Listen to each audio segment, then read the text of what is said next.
आज मैंने फुर्सत निकाल ही लिया सोना के कपड़े ख़रीदने के लिए। मैं 1 महीने से सोच रही हूँ सोना के लिए गर्मी के कपड़े ख़रीदने चली जाऊँ, लेकिन उसके लिए वक़्त नहीं मिलता है। तो मुझे कोई कॉस्टली कपड़े नहीं लेने थे, मुझे रेगुलर पहनने वाले कपड़े सोना के लिए लेने थे, क्योंकि अपने रेगुलर के कपड़ों में सोना हमेशा ना कुछ गिरा देती है और उसके दाग नहीं निकलते, चाहे आप कितना भी कुछ भी लगा के वॉश कर दें, लेकिन वो निकलती नहीं है। तो इसीलिए मैं हमेशा सोने के लिए बस रेगुलर वाले कपड़े ही लेती हूँ। और जो पार्टी वेयर कपड़े होते हैं ईद बकरीद के, वो अलग होते हैं पार्टी में पहनने वाले, और इनके बर्थडे के जो कपड़े होते हैं वो भी अलग होते हैं। और इनको कहीं ले जाने के लिए जो जीन्स टॉप वगैरह लेती हूँ तो वो भी निकाल के पहन ही डालती हैं और उसमें ये कहीं ना कहीं गिरा देती है। तो मैं रेगुलर वाले ही कपड़े सोना के लिए लेती हूँ ज़्यादातर। और हमेशा सोना ना अपनी खाला अम्मा के साथ जाके कपड़े ले आती थी बिना बताए, और जब लेके आती थी तब मैं देखती थी। लेकिन उसमें से कुछ कपड़े तो प्यारे होते थे, लेकिन कुछ कपड़े या तो बहुत छोटे होते थे या तो बहुत बड़े होते थे। तो चलो बड़े होते तो उनको कट ऑफ करा के पहना देंगे, लेकिन जो छोटे होते थे उनका क्या ही करें। और ये लोग कोई बदलने भी नहीं जाने वाली, क्योंकि खालों को सही से बदलने के लिए टाइमिंग वगैरह का भी अंदाज़ा नहीं होता है। और उनको कभी तबीयत ख़राब है, कभी कुछ है, कभी सोना को धूप में नहीं जाना, तो वो बदलते भी नहीं थे और वो वेस्ट हो जाते थे। तो शोना को मैं 6 महीने पहले मना कर दी थी कि अब आप अपने कपड़े लेने नहीं जाओगे अम्मा खाला के साथ में, अपने कपड़े लेने के लिए आप मेरे साथ ही चलोगे। तो खैर शोना ये बात समझ गई और मेरी बात मान भी गई। वो इस बार ज़िद भी नहीं करी। मैंने कहा बस तुम पैसे लेके रख लो अपनी अम्मा खाला या अपनी अम्मी से, क्योंकि मैं इनके कपड़े के पैसे बिल्कुल भी खर्चा नहीं करती, कभी कदार में चाहे कर दूँ, अदरवाइज़ ये अपनी अम्मी और अपनी अम्मा खाला के ही पैसे लेती हैं, उन्हीं से कपड़े लेती हैं।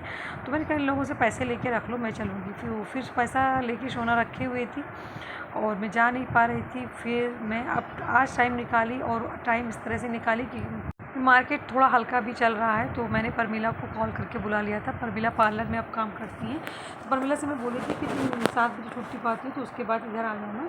परमिला अपने यहाँ मतलब पार्लर से घर पे गई, घर पे पूजा करके फिर वो चली आई और परमिला बैठी थी। खाला भी आ गई थी सोना को साथ लेके, क्योंकि सोना तो मेरे घर से खाला के घर के सिवा कहीं भी अकेले नहीं जा सकती। हम लोगों ने अपने बच्चे को इसके लिए बिल्कुल नहीं अलाउ किया। मेरा कलेजा या मेरी फैमिली में किसी का कलेजा बिल्कुल इस बात के लिए अलाउ नहीं करता कि हम अपने बच्चा को कहीं भेज दें अकेले। तो शॉप तो खैर दूर है, ज़्यादा दूर नहीं लेकिन फिर भी दूर है। तो खाला लेके सोना को आती है, तो देमी को भी लेके जाना पड़ा, क्योंकि देमी अकेले घर पे दूर होता। अम्मी तो मेरे कमरे में आती नहीं, या खाला के घर भी अकेले देमी रहता, तो खाला देमी को भी लेके गई। और फिर खाला को बैठना पड़ा देवी के साथ। तो देवी परमिला के साथ बैठ के बिल्कुल भी अनकम्फर्टेबल रहता और वो परेशान हो जाता कि मैं कहाँ आ गया हूँ, क्योंकि शॉप पे भी सिर्फ एक ही बार गया है और किसके साथ बैठा हूँ। तो इसके लिए खाला को बैठना पड़ा। और परमिला को मैंने कहा कि तुम शॉप देखती रहो, क्योंकि वो कस्टमर को डील कर चुकी है, वो जानती है। और फिर मैं सोना को लेके गई थी वी बाज़ार में, क्योंकि वी बाज़ार में अच्छे दामों पे सामान मिल जाते हैं। शॉप पे या तो बहुत महंगे होते हैं या तो फिर हल्के वाले एकदम होते हैं। तो मुझे बीच का चाहिए था, ना ही बहुत हल्का है ना ही बहुत महंगा, रेगुलर के कपड़े चाहिए थे। तो मैं इसलिए बहुत ज़्यादा खुश हूँ, क्योंकि मैंने कम पैसे में, और फर्स्ट टाइम ऐसा हुआ कम पैसे में बहुत ज़्यादा देखभाल के और फ़ायदे वाली ये ख़रीदारी की है। और मुझे इसलिए बहुत ही ज़्यादा मैं खुश हूँ इस बार लेके आ गई, और जो कंफर्टेबल भी हैं और अच्छी फैब्रिक भी हैं और बाय लुक भी अच्छे हैं। मुझे इस बात की खुशी है, जैसा मैं चाह रही थी वैसा मैं शोना के लिए कपड़े ले आई। ये वाला शर्ट मुझे लगता है कि शोना के लिए थोड़ा सा छोटा है, लेकिन अभी ये 1 साल पहन सकती हैं, क्योंकि कितना भी मैं आराम से टाइम लेके जाऊँ फिर भी मेरे दिल में कहीं ना कहीं डर रहता है, क्योंकि मैं शॉप को छोड़ के गई थी, खोल के गई थी।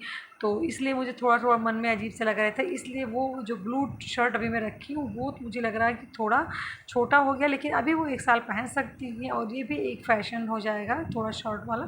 तो वो मैं सोना के लिए। और ये जो टी शर्ट हैं ये फ़िरोजी और ये पिंक वाली, ये मुझे बहुत अच्छे लगे। ये अच्छे साइज़ की हैं और बहुत ही कम दामों पे मिल गए। एक पे एक फ्री, मतलब एक परचेज़ किया तो उस पर एक फ्री मिल गया। और नो डाउट बिल्कुल 50% पे मिला। जैसा लोग हमेशा जैसे ऑनलाइन या सुपरमार्केट वगैरह में ऑफ़र बताते हैं ना 1 पे 1 फ्री, लेकिन ऐसा होता नहीं। लेकिन मैं है, क्योंकि इनका जेन्युइन दाम मैं जानती हूँ, तो इसीलिए मैं बहुत ज़्यादा खुशी हूँ, क्योंकि फ़र्स्ट टाइम मुझे लगा है कि मैंने फ़ायदे का कुछ सौदा किया है, मतलब परचेजिंग की है, सौदा नहीं किया, परचेजिंग की है। और ये वाला ब्लू जो ट्राउज़र है ये थोड़ा छोटा पड़ गया, तो इसको कल मैं जाके चेंज कर लूँगी। सोना नहीं जाना चाहती है, लेकिन मैं सोचती हूँ कि फिर इसको रख के मैं क्या करूँगी, वेस्ट हो जाएगा। ये हम लोग फ़ायदे का सौदा मुझे लगा है, क्योंकि ये वेफ़र जो है ना ये 50 रुपीज़ का है। ये 50 रुपीज़ की इसकी MRP है और ये मिला है एक पे एक फ्री, तो 25 रुपीज़ का एक पड़ा। वैसे भी जब हम लोग लेते तो 10 रुपीज़ का एक पड़ता मिलता है, और इसमें 2 था, ये वाला 2 पैक था, और एक पैक में चार चार स्टिक रहती है, 4 स्टिक रहती है, तो एक स्टिक खा के ही काफ़ी अच्छा मतलब मन भर जाता है। और 4 स्टिक है तो 2 मैंने खाया, 2 सोना ने खाया। मुझे ऑरेंज फ्लेवर पसंद है, तो मैं सोना से बोली कि ऑरेंज फ्लेवर लेके आओ। और हम लोगों ने अभी 2 पकौड़े खा लिए, 2-2 मिर्च के पकौड़े ना, तो पेट पूरा भर गया। अब डिनर करने की कोई हिम्मत नहीं रह गई है। उसके बाद ये भी खा लिया। फिर एक जगह मंगनी थी, तो वहाँ से स्वीट आई थी, वो भी खा लिए। एक पीस में थोड़ा थोड़ा मम्मा बेटे ने चख लिया, तो बिल्कुल मन भर गया, कुछ खाने का नहीं। मगर मुझे ये फ़ायदे का लगा, मतलब 25 रुपीज़ ईच पड़ा, तो ये सही है।